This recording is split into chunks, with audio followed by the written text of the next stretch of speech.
सब दिया। बस बाबा कहते हैं मुझे हृदय देना, दिल देना, और वो देकर तू मुझे जो मांगेगा मैं तुझे दे दूंगा। जो मांगेगा, बस तूने जो मांगा मैंने दिया महाराज, मैंने तुझे प्रदान किया। वो कहते ना, एक और मुसीबत ले बैठे, हे डमरूधर छलिया भोले, हम भी तुमको दिल दे बैठे हैं। डमरूधर छलिया भोले, हम भी तुमको दिल दे बैठे। गम पहले से ही कम तो न थे, इतनी मुसीबत तो पहले से पड़ी हुई थी, पहले से तो इतना दुख था, पहले से तो इतनी तकलीफ थी, ऊपर से और ये शिव महापुराण की कथा 2 बजे से 5 बजे तक नीच सुनो तो बेचैनी हो, दिल नहीं माने, मन नहीं माने। गम पहले से ही कम तो न थे, और एक मुसीबत ले बैठे। डमरूधर छलिया भोले, हम भी तुमको दिल दे। बस ये मन ही दिया है, ये दिल ही दिया है। दिल तुझको दिया ओ भोलेनाथ, दिल तुझको दिया ओ भोलेनाथ, दिल तुझको दिया ओ भोलेनाथ, दिल तुझको दिया ओ भोलेनाथ। मेरे ओ भोलेनाथ, ओ भोलेनाथ, मेरे ओ भोलेनाथ, ओ भोलेनाथ, मेरे ओ भोलेनाथ, ओ भोलेनाथ,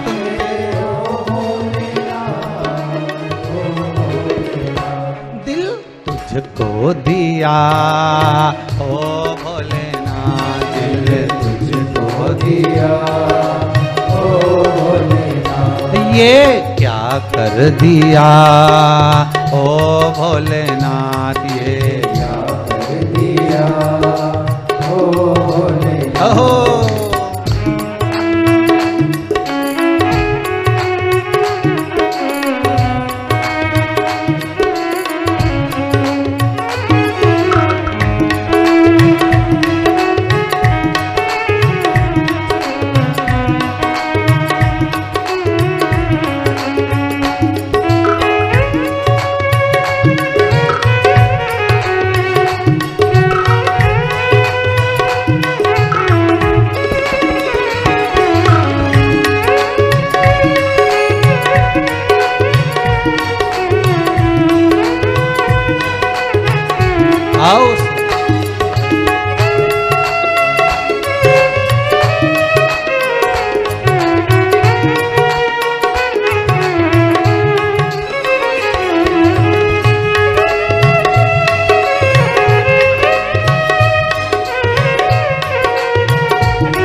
मैं तो बैठी थी गंगा किनारे, मैं तो बैठी थी गंगा किनारे, मैं तो बैठी थी गंगा किनारे, मैं तो बैठी थी गंगा किनारे, मैं तो बैठी थी गंगा किनारे, मैं तो बैठी थी गंगा किनारे, मैं तो बैठी थी गंगा किनारे, मैं तो बैठी थी गंगा किनारे।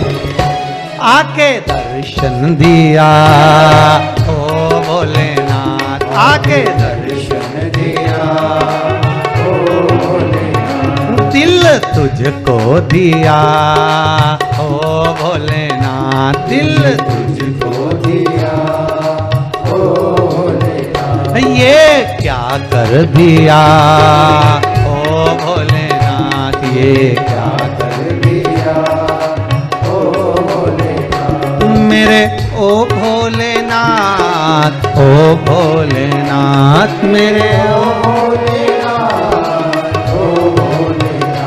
मेरे ओ भोलेनाथ, ओ भोलेनाथ, मेरे ओ भोलेनाथ, ओ भोलेनाथ, दिल तुझको दिया ओ भोलेनाथ, दिल तुझको दिया ओ भोलेनाथ।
तेरे चरणों में ध्यान लगाया, तेरे चरणों में ध्यान लगाया, तेरे चरणों में ध्यान लगाया, तेरे चरणों में ध्यान लगाया, तेरे चरणों में ध्यान लगाया, तेरे चरणों में ध्यान लगाया, तेरे चरणों में ध्यान लगाया, तेरे चरणों में ध्यान लगाया, मुझे अपना लिया ओ भोलेनाथ, मुझे अपना लिया ओ भोलेनाथ, मुझे अपना लिया ओ भोलेनाथ, मुझे अपना लिया ओ भोलेनाथ, दिल तुझको दिया ओ भोलेनाथ, दिल तुझको दिया ओ भोलेनाथ, मेरे ओ भोलेनाथ, ओ भोलेनाथ, मेरे ओ भोलेनाथ, ओ भोलेनाथ, मेरे ओ भोलेनाथ, ओ भोलेनाथ, मेरे ओ भोलेनाथ, ओ भोलेनाथ, दिल तुझको दिया ओ भोलेनाथ, दिल तुझको दिया ओ भोलेनाथ, ये क्या कर दिया ओ भोलेनाथ, ये क्या कर दिया ओ भोलेनाथ, ये क्या कर दिया ओ भोलेनाथ, ये क्या कर दिया ओ भोलेनाथ, ये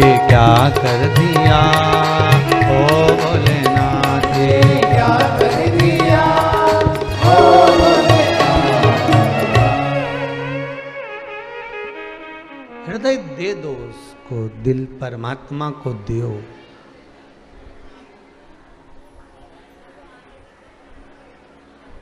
तेरे चरणों में ध्यान लगाया, तेरे चरणों में ध्यान लगाया, मुझे अपना लिया। ओ भोलेनाथ मुझे अपना लिया। ओ भोलेनाथ दिल तुझको दिया। ओ भगवान को हृदय दे दो, मन दे दो। जिस पानी का पात्र लेकर जाते हो, पूजा की थाली लेकर जाते हो, ऐसे विश्वास लेकर भगवान के पास जाओ। और बनिया वैश्य जिसकी धर्म पत्नी को संतान नहीं है, वो भगवान की भक्ति में डूबा हुआ है, भगवान के भजन में डूबा हुआ है, हृदय चित्त में डूबा हुआ है। और वो अपनी पत्नी को समझा रहा है। पत्नी से कह रहा है नहीं दिया ना भगवान ने संतान, कोई बात नहीं, काहे को टेंशन लेना, काहे को चिंता करना, क्यों कहना है कि झोली मेरी तंग है, तेरे यहाँ कमी नहीं। बाबा हो सकता है कि मेरे कर्म की झोली थोड़ी सी तंग हो, मेरे कर्म की झोली हो सकता है थोड़ी तंग हो, पर तेरे यहां कोई कमी नहीं है, मैं जानता हूं। लाखों के दुखड़े जो हर गया भोले बाबा, तो मेरे दुखड़ों को देख कर क्यों डर गया भोले बाबा।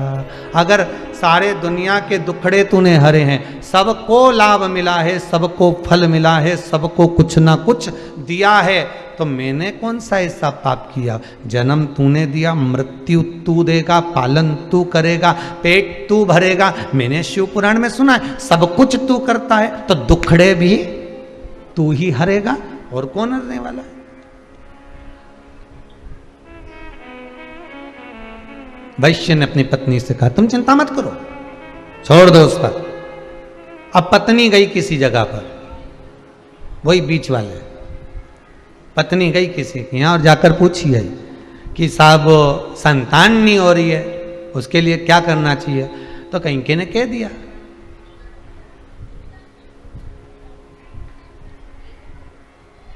अगर तुम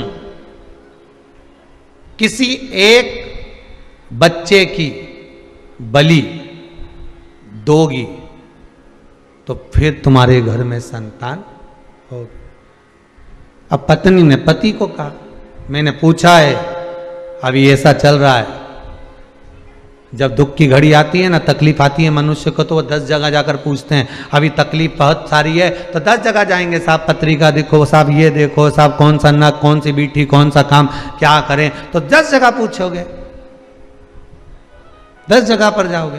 पत्नी भी गई वैश्य की, 10 जगह पर जाकर पूछा, 2-4 जगह कह दिया कि बलि चढ़ाओ, बच्चे की बलि दो, तब तुम्हारा गोद भरेगी, तब तुम्हारे यहाँ संतान होगी। उसने पति से कहा, पति ने कहा ऐसा कोई होता है कि दूसरे की बलि दो ने अपने संतान, और दूसरे के बच्चे को मारकर अपने यहाँ बच्चे लेने से मतलब क्या हुआ?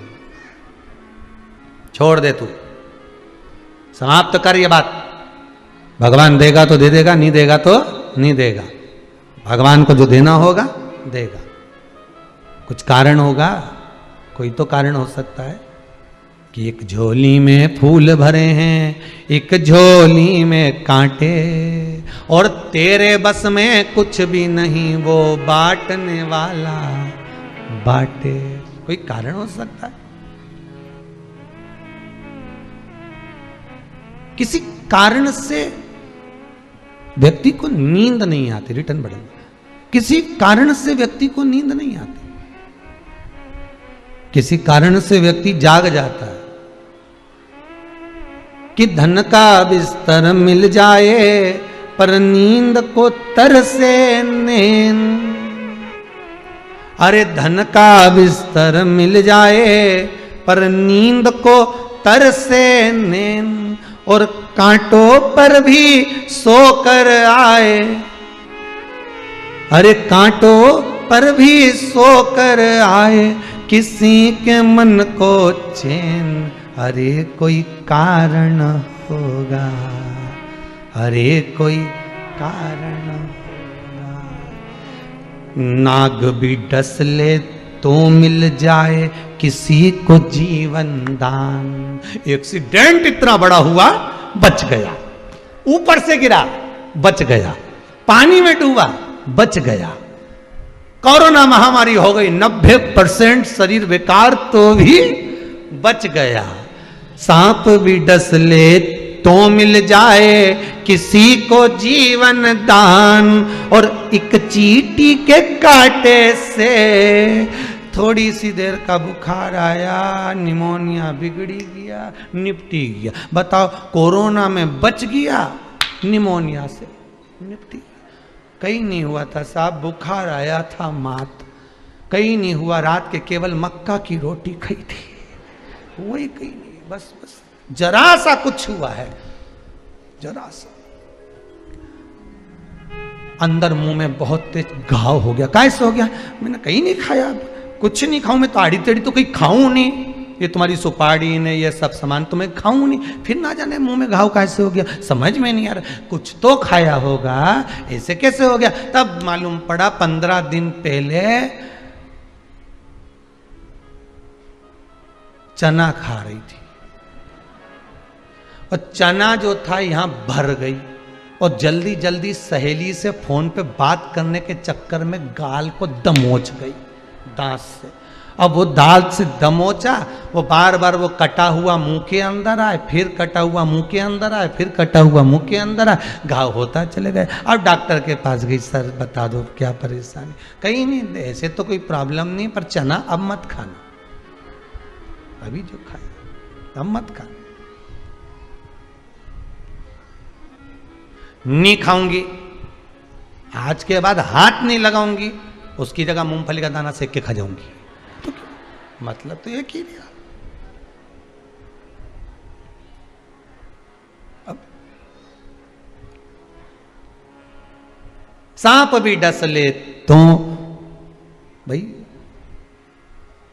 मिल जाता है किसी को जीवन दान। एक चींटी काट खाए तो व्यक्ति मर जाता, तो मर गया।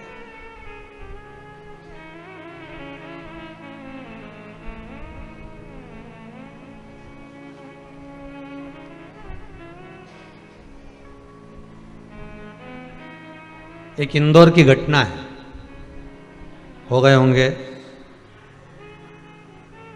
20 साल पहले, 15-20 साल पहले की, और ज्यादा समय ना हुआ होगा, 15 साल 10-15 साल से ज्यादा नहीं हुए होंगे, 10-15 साल से। एक वहां पर इंदौर में एक बड़ा मॉल बना था सबसे पहला, बहुत पलासिया से वो वहाँ जाते हैं राजवाड़ा के लिए, तो वहाँ रोड पे एक बड़ा इधर साइड में बना था, उसको क्या कहते हैं, ट्रेजर आइलैंड वगैरह क्या बोलते हैं इंदौर में, जो भी बोलता, एक बड़ा मॉल बना था, अभी भी होगा वहाँ है। तो उसके सामने की घटना बहुत ध्यान दीजिएगा जरा। हो पति कहे मैं मॉल में से सामान लेकर आया, पत्नी का शरीर थोड़ा भारी था तो वो गाड़ी में बैठी रही, एसी चालू, कांच लगा हुआ। अब तो इंदौर में ये गाय बैल कुछ मिलते नहीं है, उस समय पर वो कांच के अंदर बैठी अपना बढ़िया मोबाइल चला रही, पति सामान लेने गया। अब देखिए कितनी सेफ गाड़ी के अंदर, सब बढ़िया, और मालूम पड़े 2 बैल 2 नंदी लड़ता लड़ता आया, दौड़ता दौड़ता, और एक तो गाड़ी के सामने रुक गया, ने दूसरा इधर से बड़ी का माथा सींग अंदर गया, और जो गाड़ी में बैठी थी, देखिए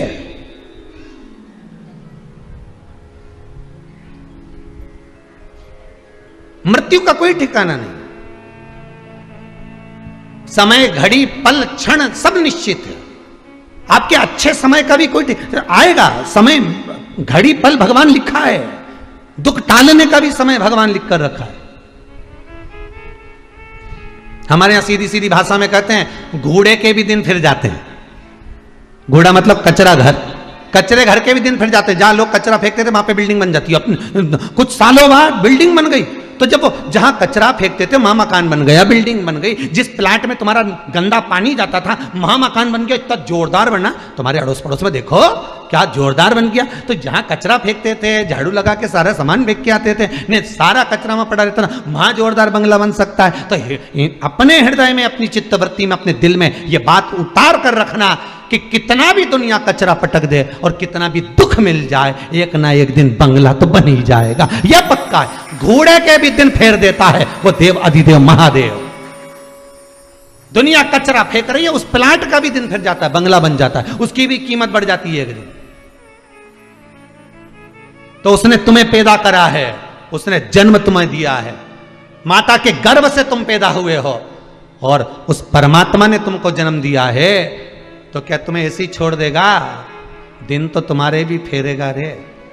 हो सकता है शिव महापुराण की कथा सुन सुनकर अच्छा समय आते आते आते आते भगवान कुछ कृपा कथा तत्व की ऐसी बिठा दे जिससे तुम्हारा हाथ मेरा देव अधिदेव महादेव पकड़कर खींच कर बाहर कर दे। ले अब चल, मैं तुझे छोड़कर आता हूं। कहां जाना है, कितनी सीढ़ी चढ़ना है, कितना ऊपर चढ़ना है, बस छल मत करना, बेईमानी मत करना, कपट मत करना, झूठ मत बोलना, प्रपंच मत करना। शंकर कहते हैं हाथ पकड़कर मैं छोड़कर आऊंगा और फिर निवेदन करूंगा कुबेरेश्वर धाम की इस धरा से। आप शिव पुराण की कथा सुन रहे हो, इस भूमि का प्रताप ही कुछ दूसरा है। इस भूमि से जहां से आप कथा सुन रहे हो, सारे तीर्थ गए होगे माना, सब जगह गए होगे माना, पर बाबा जब ये लॉकडाउन हटा दे, इस भूमि पर अभी शिव नहीं बैठा, पर यहाँ का जो हृदय का सुख होगा वो शंकर ही दे सकता है। आपकी कामना वही पूर्ण कर सकता है। इस भूमि पर आने के बाद छल नहीं, कपट नहीं, बेईमानी नहीं, प्रपंच नहीं और झूठ नहीं, इस भूमि से जो मिलेगा वो आपका जीवन सार्थक कर सकता है। आस्था चैनल पर कथा सुन रहे हो, इस भूमि से सुन रहे हो, आपका जीवन सार्थक हो सकता है। बस कुछ पल, कुछ घड़ी, कुछ क्षण, 3 घंटा जब कथा सुनो, चित्तवृत्ति शिव में लगा लीजिए।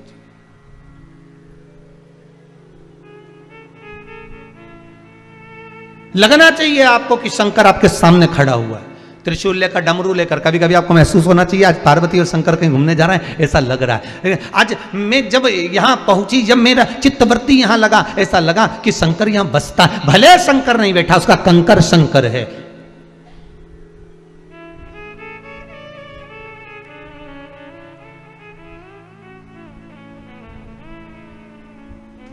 पिछले लॉकडाउन से लेकर ये लॉकडाउन से लेकर कितने साल, 1.5 साल, 2 साल होने वाले हैं, लगातार शिव महापुराण की कथा इस भूमि से चल रही है। तो ये भूमि का भी तो कोई प्रताप होगा जो लगातार इस भूमि से वाणी निकले और बाबा ग्रहण करे।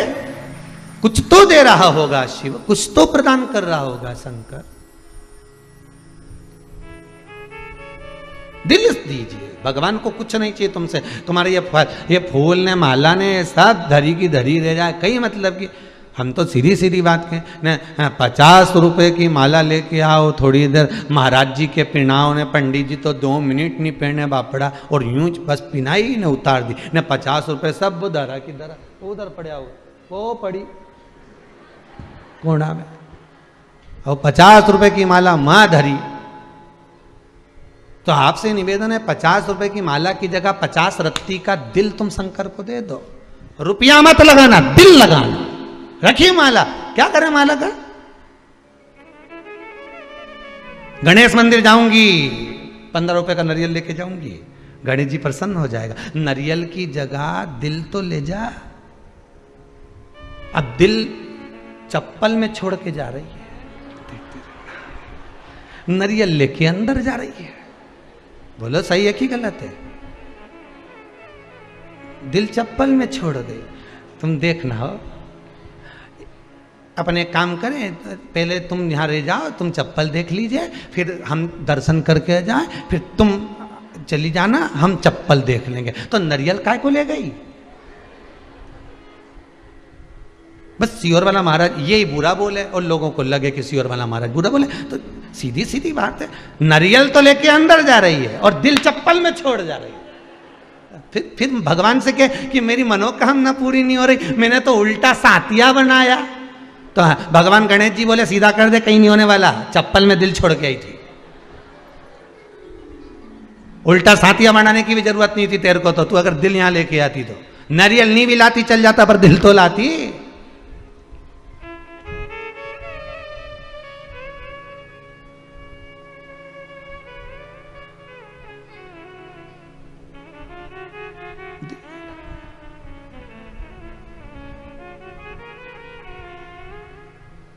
वहां भी खड़ी मंदिर में, तो भी धक्का दे खसको।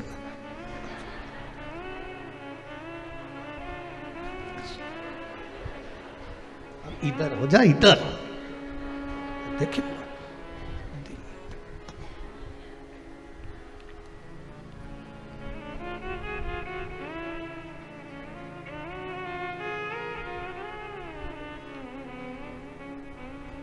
दिल से अगर मंदिर जाती ना तो ये कुछ भी नहीं करती। फिर तो जब उसको दर्शन, तुम तो छुपे रहो, उसके पीछे छुपे रहो, जो तुमको धक्का दे रही उसके पीछे छुपे रहो और उसको याद करते रहो। दिल से याद करना, वो पर्दे के पीछे कितना भी छुपा होगा निकल कर दर्शन देगा कि आ गया है मेरा।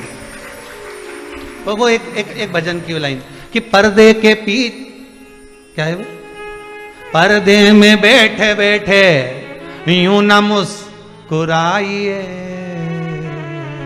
आ गए तेरे दीवाने जरा पर्दा हटाइए,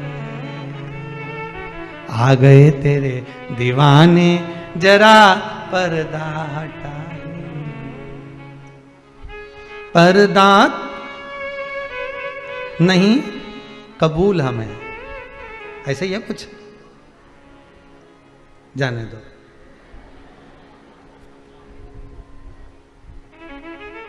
बस इतना समझ गए ना तुम। एक तो ये भजन वजन का चक्कर हमें पढ़े भी नहीं, सो तो आते भी नहीं बहुत सारे भजन। तो कई बार तो ये बच्चे लोग भी कहते हैं गुरुजी लिख लिख के देते हैं, इतना सारा दिया एक आध तो गाओ।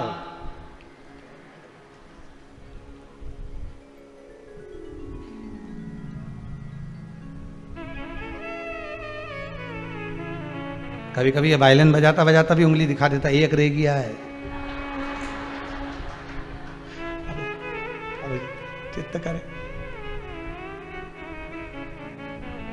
पर्दे में बैठे बैठे यूं न मुस्कुराइए, आ गए तेरे दीवाने जरा पर्दा हटाइए। हे शंभू, हे शंकर, आप तो जाओ भगवान के मंदिर में, दिल लेकर जाना। नारियल तो जाने दो साहब, नारियल अपनी जगह, दिल लेकर जाना अंदर। और जब दिल लेकर जाओगे, कोई कितना भी धक्का मारकर तुमको पीछे कर देगा, कब 2 क्षण में वो खींच कर आगे ले आएगा। उसको तो नजरें मिलाना है, मेरे लिए आया है, ये मेरे लिए आया है। जब तुम उसके लिए जाओगे तो वो भी तो बेचैन होगा आपसे मिलने के लिए। वो एक गीत की लाइन है, वो कहे तुझसे मिलने के लिए तेरी कसम, एक मुलाकात जरूर।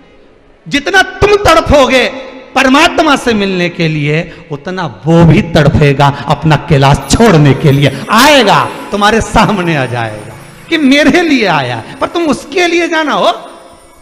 चप्पल देखना, अब भी उसके लिए जाओ।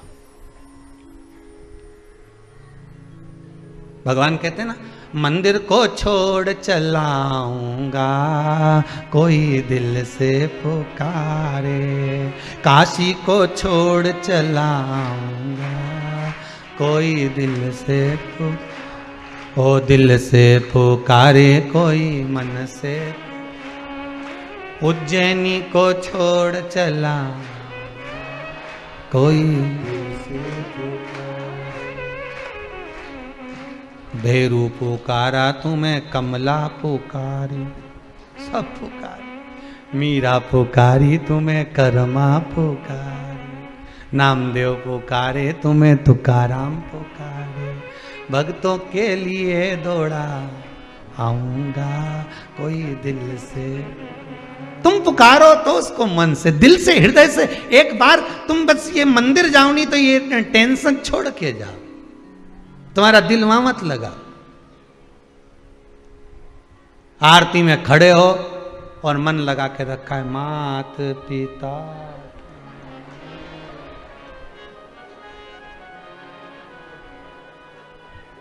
वो इतने में देख लिया गई।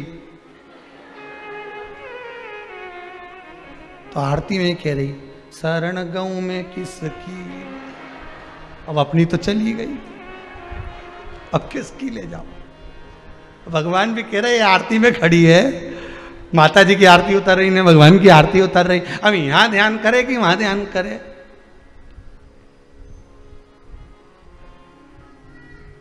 इसी चक्कर में तो प्रसाद आखिरी में बुलवाते हैं, क्योंकि कथा सुनते सुनते केला चित्त लग जा, हलवा आया, चित्त परमात्मा में लगा। सब शिव महापुराण एक ही बात कहती है कि दिल भगवान को दे दो बस, फिर वो निपटे, फिर उसको निपटना। तुम एक बार हृदय लगाओ तो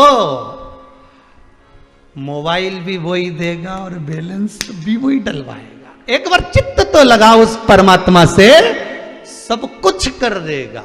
धन दौलत संपदा सत्ता वैभव नाम सब वही दे। लगाया नहीं। वैश्य की पत्नी, आंवला नवमी की कथा, आंवला नवमी का व्रत कहता है, वैश्य की पत्नी ने माना नहीं पति का कहना, और आखिरी में उसके मन में बैठ गया कि मुझे संतान चाहिए। एक बच्चा कुएं में पानी खींचने गया था अपनी माता के कहने पर, ये पीछे से जाकर अपना नाम बोलकर धक्का दे दी कि इसको मैं बलि देती हूँ भगवान को, उसको, और मेरे घर संतान हो जाए। ये आ गई, आ तो गई, पर कुछ दिन बाद संतान तो नहीं हुई, पर पूरे शरीर पर कोढ़ हो गया, पूरा शरीर बेकार हो गया। जब शरीर टपकने लगा, गिरने लगा, पति से कहा मैं एक बात कहना चाहती हूं। बोलो क्या हो गया?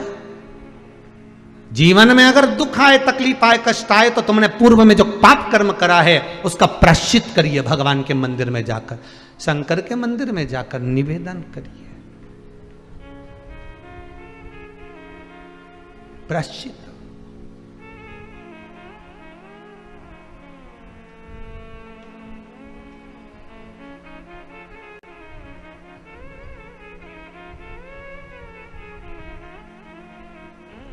अब पति ने पूछा, वैश्य ने, क्या बात है, क्या हुआ, क्या ये तो बताओ, क्या हुआ, हो क्या गया है, बोलिए क्या हुआ है।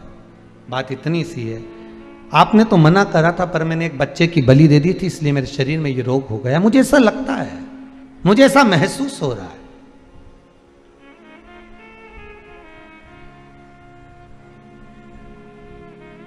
वैश्य ने कहा, तूने मुझे पहले बताया नहीं,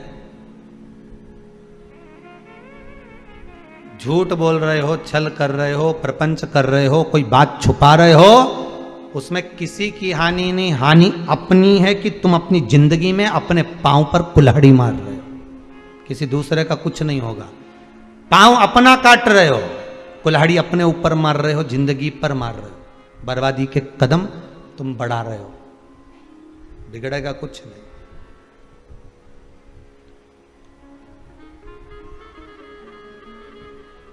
तूने अब बताया मुझे, पहले बताना था ना।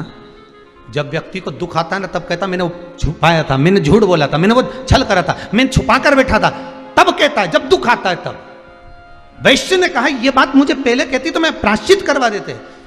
झूठ, छल, कपट, बेईमानी, प्रपंच की बात पहले ही प्रस्तुत कर दो, साहब ऐसा हो रहा है, साहब ऐसा चल रहा है, तो कुछ निर्णय निकल सकता है, भगवान माफ कर सकता है। पर छुपा छुपा छुपा छुपा छुपा पाप की इतनी बड़ी गुल्लक भर ली कि एक दिन वो गुल्लक फूटी तो शरीर का कष्ट हो गया, बीमारी हो गई, रोग हो गया। अरे तूने मुझसे छुपाया क्यों? बोल देती ना, तुम्हें सब कर सकता था, सब कुछ, सब कुछ कर सकता था, तूने छुपाया क्यों?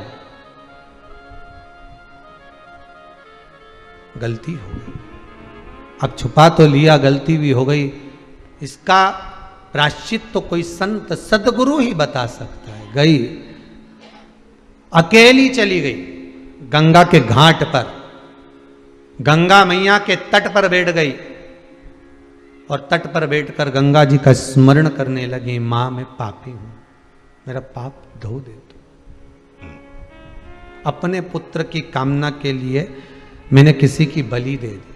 बहुत ध्यान देना महाराज, अपने सुख के लिए दूसरे का बुरा कभी मत सोचो।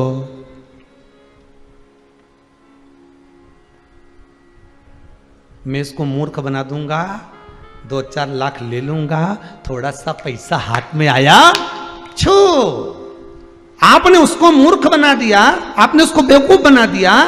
वो भोला था, आपने उसको सब कुछ बना दिया, पर आपने तो बना दिया, पर वो ऑनलाइन है, देख रहा है, सब कुछ खाते में मौका मिलेगा, उसकी लाठी में, उसके डंडे में थोड़ा सा समय लगता है, पर देता जरूर है। और जब वो देता है तो उठ नहीं पाता,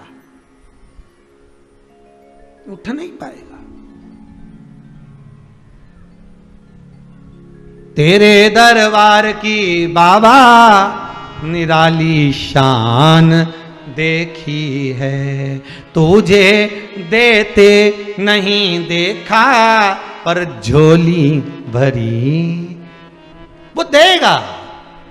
अगर आपने प्राश्चित कर लिया कि मैंने, हो सकता है मैंने कोई पाप करा हो, भगवान के मंदिर में जाके बोलने में जाता क्या है, सदगुरु के सामने, गुरु के सामने बोलने में जाता क्या? हो सकता है मैंने कोई पाप करा होगा, हो सकता है मैंने कोई कष्ट दिया होगा, मैंने अपनी वाणी से कुछ कह दिया होगा, मैंने कुछ, भगवान पर क्षमा करो। आप क्षमा की मूर्त हो कि माना के मैं पतित बहुत हूं, पर पतित पावन तेरो नाम, भोले त्रिपुर।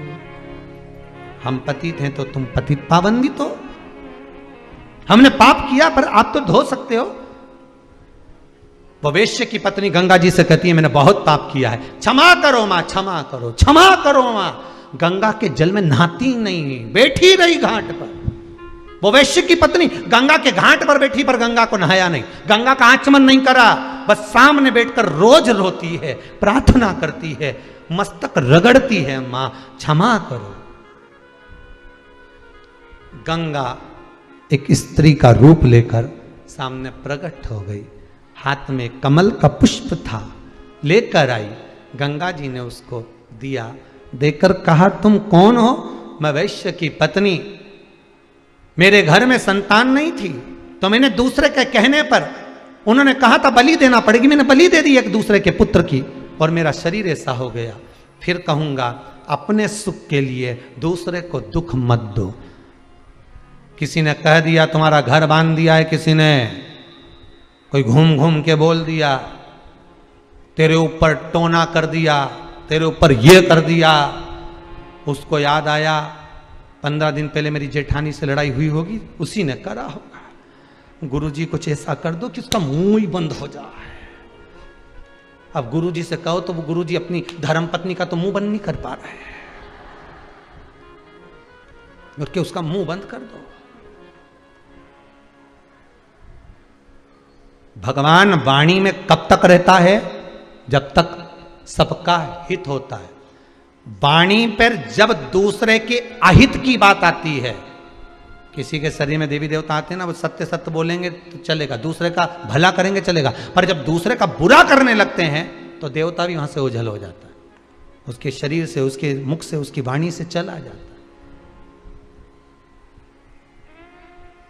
किसी का बुरा मत करो।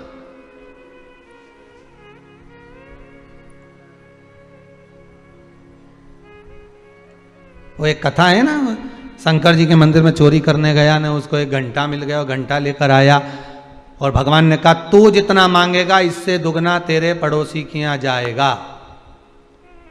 तो उसने घंटे को उठाकर तिजोरी में रख दिया, मांगा ही नहीं, क्योंकि मैं मांगू और पड़ोसी का भला हो तो मैं काय को मांगू। भूखा मरने लगा तब पत्नी ने कहा घंटा देवता के निकाल लो, 2 अगरबत्ती लगाओ, मांग लो। उनने घंटा देवता के निकाल के 2 अगरबत्ती लगाकर कहा प्रैक्टिकल करके देखो, हमारे घर में 2 तरह का भोजन आ जाए, पड़ोसी के यहाँ 4 तरह का रखा था। इसने कहा बिल्कुल मत मांगना, वहां ज्यादा जा रहा है। पत्नी बोली तुम्हारे ऐसे रहने से तो भूखे मर जाऊंगी, तुम चिंता मत करो, आज मैं मांगती हूँ। घंटा देवता हमारे घर में एक कुआं खुद जाए, पड़ोसी के घर में 2 खुद गए बेचारे के घर। हे घंटा देवता, हम दोनों पति पत्नी की एक एक निपट जाए। अब इनकी तो एक गई, बापड़ा उनकी 2 ही चली गई, और कुआं में डूब भी गए। क्यों बुरा चाहें हम किसी के लिए? भगवान से प्रार्थना करो, अगर देना है परमात्मा, हमारी किस्मत में जितना लिखा है, हमारे भाग्य में जितना लगा है, जितना मेरी किस्मत में और भाग्य में लिखा है उतना मेरा अपना देना, मुझे दूसरे का नहीं चाहिए। मेरे भाग्य का देना, मेरी किस्मत में नौकरी लगी हो नौकरी देना, जॉब लगा हो जॉब देना, सर्विस लगी हो सर्विस देना, बिजनेस लगा हो बिजनेस देना, फैक्ट्री लगी हो फैक्ट्री देना, पर खाली मत रखना। दुनिया के लोग अगर उंगली उठाएंगे तो हमारा कुछ नहीं जाएगा, तो तुम्हारा ही जाएगा। खूब शंकर की कथा सुनते थे, अब क्या हो रहा है, हमारा क्या जाएगा। और इसमें यह मत सोचना सियोर वाले महाराज का कुछ जाएगा। सियोर वाला महाराज जहां बाची ही नहीं रहा है, यहाँ तो कथा शंकर जी बाच रहा है। शंकर जी की कथा शंकर जी बाचे और शंकर जी सुने, तो बाचने वाला भी शिव, बचाने वाला भी शिव, और सुनने वाला भी शिव। तो शंकर जी ये विचार कर लेना, हमारा कुछ नहीं बिगड़ने वाला है, बोल लेना जो बिगड़ेगा तुम्हारा ही बिगड़ेगा, तुम साधो।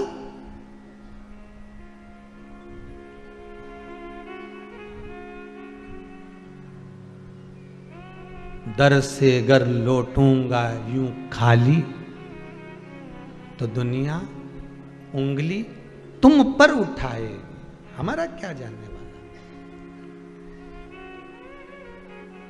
नहीं चाहिए। दूसरे का हक का अपने को जब मिलता है तो थोड़े समय में वापस चले जाता है। अपनी किस्मत का, अपने भाग्य का जब अपने को मिलता है तो वो खत्म नहीं होता, वो जिंदगी संवारता चला जाता है, आगे बढ़ता चले जाएगा। आपके भाग्य का मिलना चाहिए। मुझे मेरी किस्मत का दीजिए, मुझे मेरे भाग्य का दीजिए, जो मेरे भाग्य में लिखा है। और देना ऐसा कि मेरा भी परिवार देख लेना, 8 लोगों का है, 10 लोगों का है, 4 लोगों का है, 6 लोगों का है, उनकी भी कुछ तमन्ना है, उनकी भी कुछ इच्छा है, वो पूरी करूं। एक बार उन्होंने भी मन में सोचा था कि शिव महापुराण की कथा करवाऊं, तो मुझे जब देव ना बाबा तो इतना जरूर देना कि शंकर की कथा करवा लूं, सबकी इच्छा पूरी करूं, ऐसी कृपा कर देना। क्योंकि दास तेरा हूं, भगत तेरा हूं, तेरे इतने करीब रहने के बाद भी मुझे कुछ नहीं मिले तो मतलब क्या, तेरी कृपा चाहिए मुझे।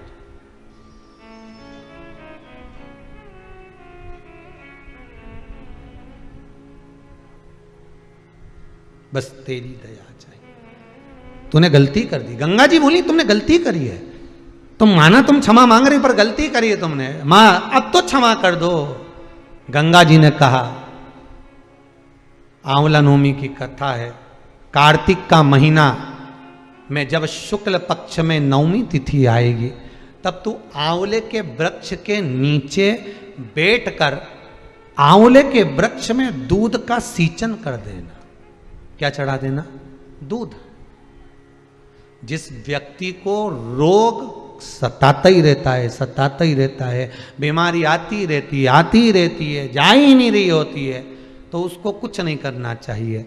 आंवले के वृक्ष के नीचे आंवला नवमी के दिन दूध चढ़ा देना चाहिए, फिर बीमारी दूर हट जाती है, व्यक्ति बीमार ही नहीं पड़ता।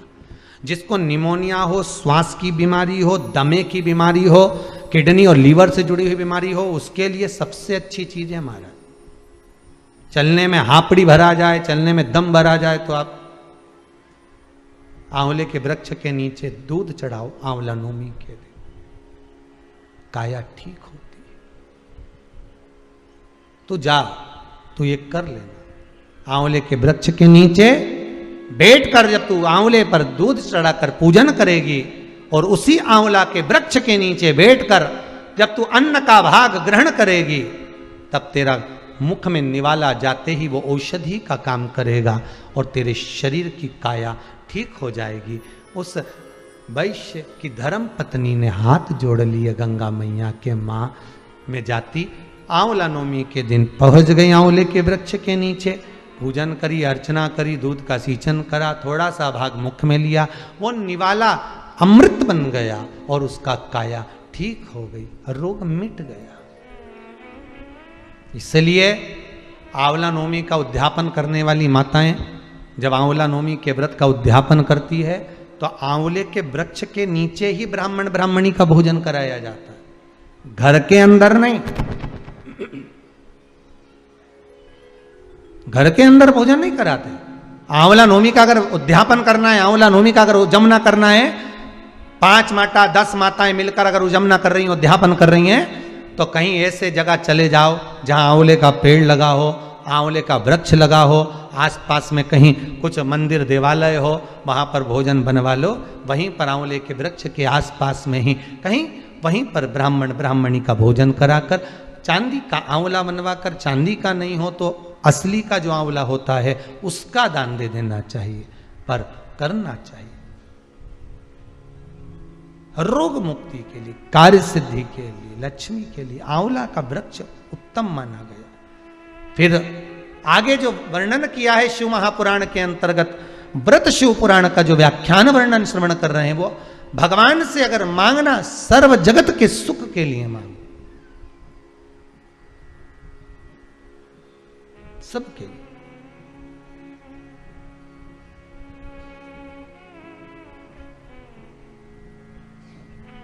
और जब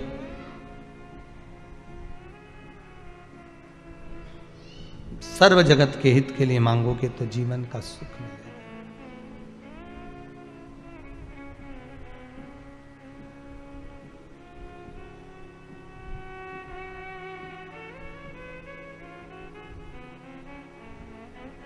भोलेनाथ तेरी काशी पागल कर जाती है, मुस्कान तेरी मीठी घायल कर जाती है। भोले तेरी काशी पागल कर जाती है, मुस्कान तेरी मीठी घायल कर जाती है। हे भोलेनाथ, हे शंभुनाथ, हे त्रिकालदर्शी,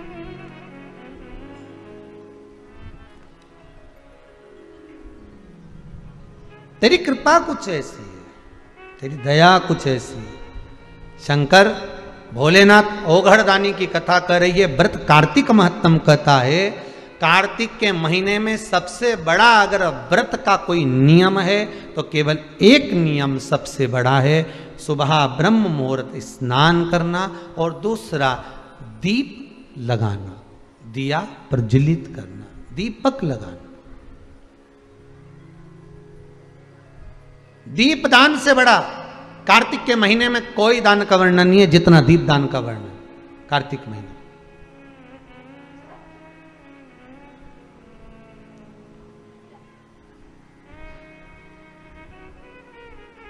कार्तिक महात्म में एक सुंदर चरित्र आया हुआ है, आप लोगों ने श्रवण किया होगा। कार्तिक महात्म अगर किताब होगी आपके घर में तो आप उसमें पढ़ेंगे तो उसमें एक बड़ा सुंदर सा चरित्र आता है कि एक बार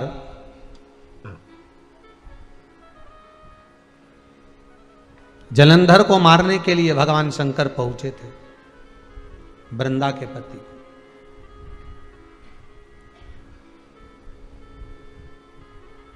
और जलंधर को मारने के लिए उधर शंकर भगवान को भेजा गया कि जलंधर को आपको मारना है।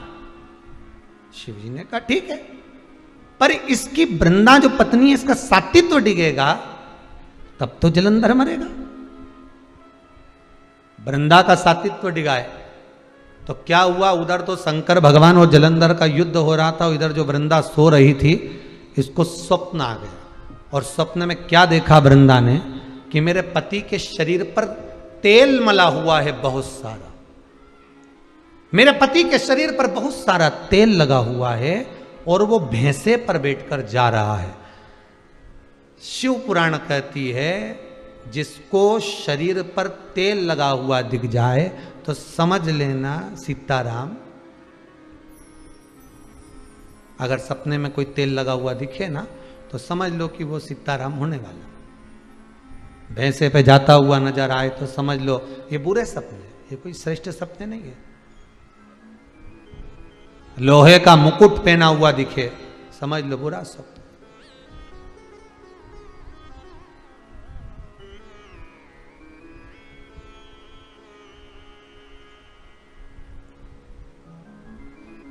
वो बुरा समय आ रहा है, उसका कुछ क्रम दिख रहा है। अब इसको स्वप्न दिखा वृंदा को, और वृंदा उठ गई, उठकर छत पर गई, बगीचे में गई, बाग में गई। मैंने किस्सा स्वप्न देख लिया अपने पति के लिए।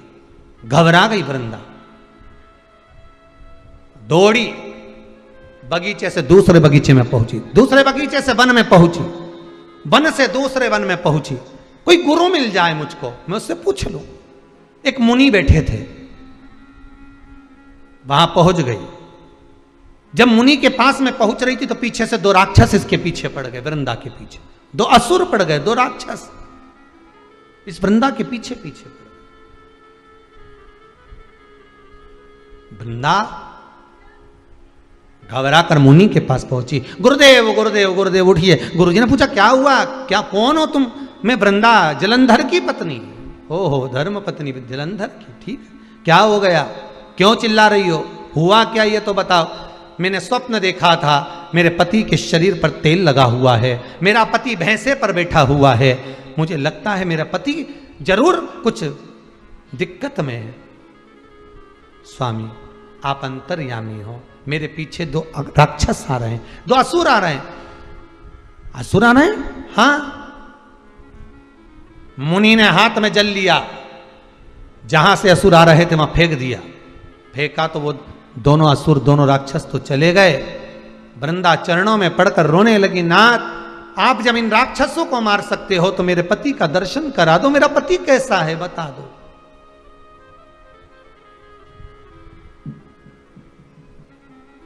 मुनि ने कहा तुम्हारा पति मर चुका है। वृंदा देवी तुम्हारा पति मर चुका है, उसके प्राण छूट चुके हैं। अगर मेरा पति मर गया है तो उसका शीश का दर्शन कराओ मुझे। आप मुनि हो। मुनि ने हाथ में जल लेकर छोड़ा, दो बंदर आ गए, दो बानर आए। बानरों से कहा जाओ इस स्त्री के पति का शीश लेकर आओ। वृंदा के पति जलंधर का शीश लेकर आए। शीश लाकर पटका वृंदा के सामने। वृंदा फूट फूट कर रोने लगी, मुनिवर मुनिवर मुनिवर, अये संत, अये गुरुदेव, अये मुनिवर, कृपा कर दो नाथ, दया कर दो। क्या हुआ, अब क्या चाहती है तू? मेरा पति मर गया है, इसको जीवित कर दो। जब आप राक्षस मार सकते हो, मेरे पति का शीश ला सकते हो, तो धड़ भी मंगवाओ और उसको जीवित करो। मुनि ने मंगवा लिया धड़। जल छोड़कर जलंधर को क्या कर दिया? जीवित कर दिया। जीवित हो गए जलंधर। जलंधर के साथ में वृंदा रहने लगी।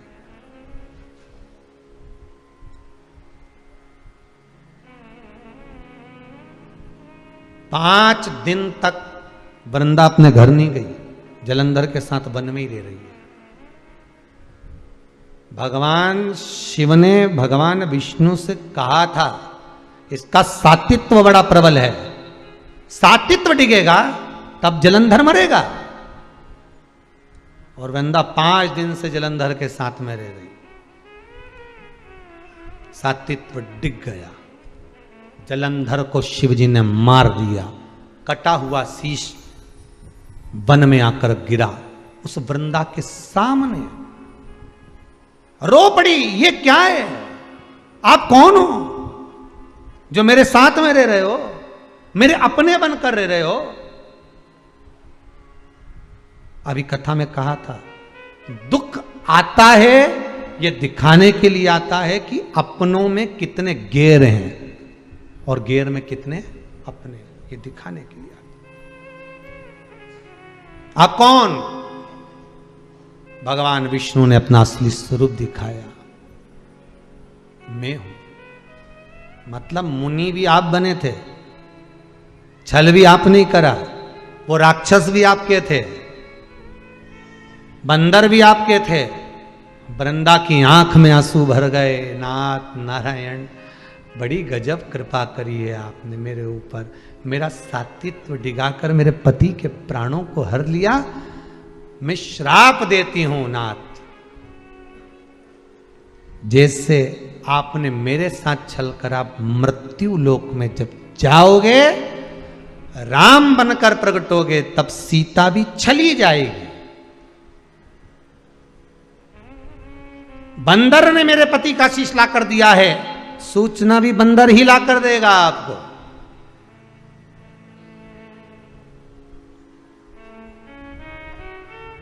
पत्थर के हो गए आप, शालिग्राम जी बन गए।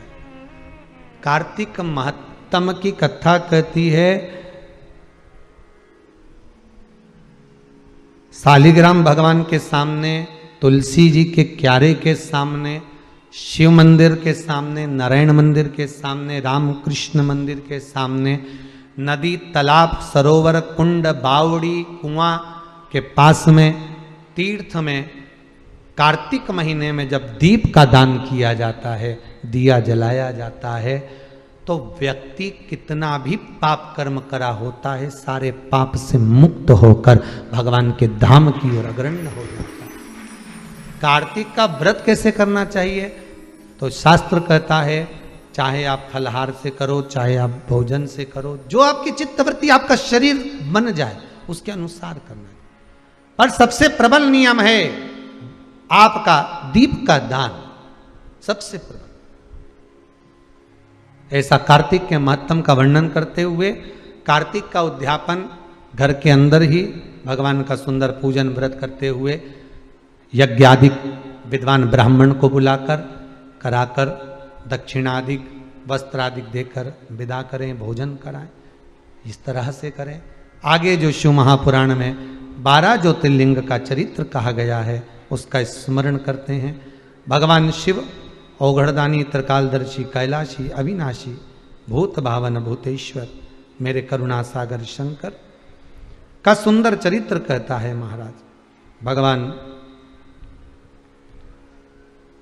12 ज्योतिर्लिंग के रूप में विराजमान हुए हैं। पहले चंद्र को काया का रोग हुआ, और उस काया के रोग से चंद्र को भगवान शिव ने श्रेष्ठ कराया। भगवान सोमेश्वर महादेव बने। मल्लिकार्जुन, भगवान शंकर और पार्वती अपने पुत्र कार्तिकेय जी को मनाने के लिए पहुंचे। भगवान शिव और पार्वती आनंद के साथ विराजमान होते हैं, और सुंदर भाव से, आनंद से भगवान शंकर और पार्वती श्री शैलम में रहकर मल्लिकार्जुन के रूप में विराजमान हुए। अगला वर्णन आया है श्री महाकाल जी का। तुमरुका जी से चंचुला देवी ने निवेदन करा है कि मुझे महाकाल भगवान का जो पावन कथा का चरित्र है उसका स्मरण कराइए। तब दूषण नाम के राक्षस के लिए भगवान कालों के काल बनकर आए। काशी, उज्जैनी और केदार, काशी, उज्जैनी, केदार, ये तीनों को रुद्राक्ष पर और त्रिशूल पर और बेलपत्री पर बसा हुआ बताया जाता है। किस किस को? काशी, उज्जैनी और केदार। महाकाल, काशी और केदार। कभी अभी अगली कथा जो प्रारंभ होगी, अभी तो आप लोगों ने व्रत शिव महापुराण की कथा सुनी है। अगली कथा आज कौन तारीख हो गई है? 28 है। आज 28 तारीख को कथा विराम हो रही है। 29 बीच में जावेगी, 30 बीच में जावेगी। 31 तारीख से पुनः शिव महापुराण की कथा फिर आस्था चैनल पर दोपहर में 1 बजे से 4 बजे तक। कितनी बजे? 1 बजे से 4 बजे तक कथा। 2 से है क्या? पता कर लिया है? तो कथा 2 बजे से 5 बजे तक, 1 का ध्यान में था। कथा का समय वही 2 बजे से 5 बजे तक शिव महापुराण की कथा का क्रम रहेगा। और जो कथा होगी उसका नाम रहेगा रुद्राक्ष शिव महापुराण। कथा का नाम रहेगा रुद्राक्ष शिव महापुराण। रुद्राक्ष उत्सव नहीं है, नहीं तो मालूम पड़े तुम यहाँ भीड़ बढ़ा लो दादा, यहाँ किसी को आना नहीं है। कथा का नाम है, क्योंकि आप लोगों के घर में जो रुद्राक्ष होता है, असली रुद्राक्ष कैसा होना चाहिए। कई जगह पर रुद्राक्ष के ऊपर शंकर जी बने हुए, शेषनाग बना हुआ रहता है, लोग समझते हैं ये असली है कि नकली है। ऐसे कई भ्रम हैं आप लोगों के। कौन से रुद्राक्ष की माला गले में पहनना चाहिए, कौन से रुद्राक्ष की माला हाथ में पहनना चाहिए, कौन सा रुद्राक्ष होता है जिसको वक्षस्थल तक लेना चाहिए, कौन सा रुद्राक्ष होता है जिसको नैनो से लगाकर पानी में डालकर जल पी लेने पर शुगर लेवल में आ जाती है। ऐसे रुद्राक्षों का वर्णन अपन श्रवण करेंगे, रुद्राक्षों का एक एक स्मरण करेंगे। तो रुद्राक्ष शिव महापुराण की कथा रहेगी। रुद्राक्ष शिव, जिसका अपन स्मरण कर कर अपने जीवन को सार्थक बनाएंगे। तो आस्था चैनल पर 31 तारीख दोपहर में कितनी बजे की कथा है? 1 बजे से 4 बजे तक कथा का क्रम रहेगा। 1 बजे ही निश्चित समय पर कथा रहेगी। आप सब श्रवण करेंगे और अपने जीवन को सार्थक बनाएंगे। हर हर महा। आपके घरों में जितने भी रुद्राक्ष आपके घर में रखे हुए हैं या रुद्राक्ष आपके घर में विराजमान है, रुद्राक्ष आपके घर में रखा हुआ है, तो निवेदन करेंगे आप सबसे कि उन रुद्राक्षों का भी स्मरण आप करेंगे। यहाँ से रुद्राक्ष जो आपके घर में रखा हुआ कैसा रुद्राक्ष है उसको पहचानना, फिर उसका प्रयोग कर कर देखना कि असली है कि नकली है। साथ में रहकर प्रयोग करना कि असली है कि नकली, साथ में मालूम भी पड़ जाए। और उस रुद्राक्ष का स्मरण करो, फिर उसका आचमन करना है, धारण करना है, उसको अलमारी में रखना है कि पूजन में रखना है कि नहीं रखना है, ये सब अपन उस कथा के अंतर्गत 31 तारीख से कथा प्रारंभ होगी। दोपहर में 1 बजे से 4 बजे तक में श्रवण करेंगे। कालों के काल महाकाल का स्मरण कराया, दूषण नाम के राक्षस को मार गिराया भगवान ने, ओंकारेश्वर भगवान का वर्णन करा, बिंद नामक पर्वत ने तप कर कर भगवान शिव को विराजमान करा। अगला वर्णन आया है श्री केदारनाथ। नर नारायण ने तप कर कर भगवान श्री केदारेश्वर को विराजमान करा।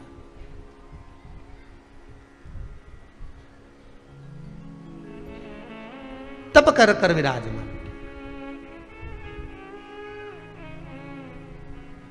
फिर आगे वर्णन आया है भीमा शंकर, कुंभकर्ण की धर्म पत्नी करकटी, जिसके गर्भ से एक पुत्र ने जन्म लिया था जिसका नाम भीम था। भगवान से देश कर कर मंदिर देवालय तोड़े भगवान शंकर ने आकर उसका संहार करा। शिव जी का नाम भीमा शंकर हुआ। अगला वर्णन काशी विश्वनाथ, मनु शत्रुपा ने तप कर कर भगवान विश्वनाथ को विराजमान करा। गौतम बाबा पर गौ हत्या का दोष लगा, ब्रह्मा विष्णु महेश तीनों सुंदर शिवलिंग के रूप में विराजमान हुए। शिव जी का नाम त्र्यंबकेश्वर पड़ा। रावण को लघु शंका लगी, जब शिव को लेकर चले भूमि पर रखा, बाबा वैद्यनाथ जी के रूप में विराजमान हुए। दारुक नाम के राक्षस का संहार करा, भगवान नागेश्वर के रूप में विराजमान हुए। भगवान राम ने बालू का शिवलिंग बनाकर पूजन करा, भगवान रामेश्वर के रूप में विराजमान हुए। भगवान घोषमा के पुत्र को जीवित कर देते हैं, इसलिए शिव जी का नाम कृष्णेश्वर महादेव पड़ा। 12 ज्योतिर्लिंग का चरित्र भगवान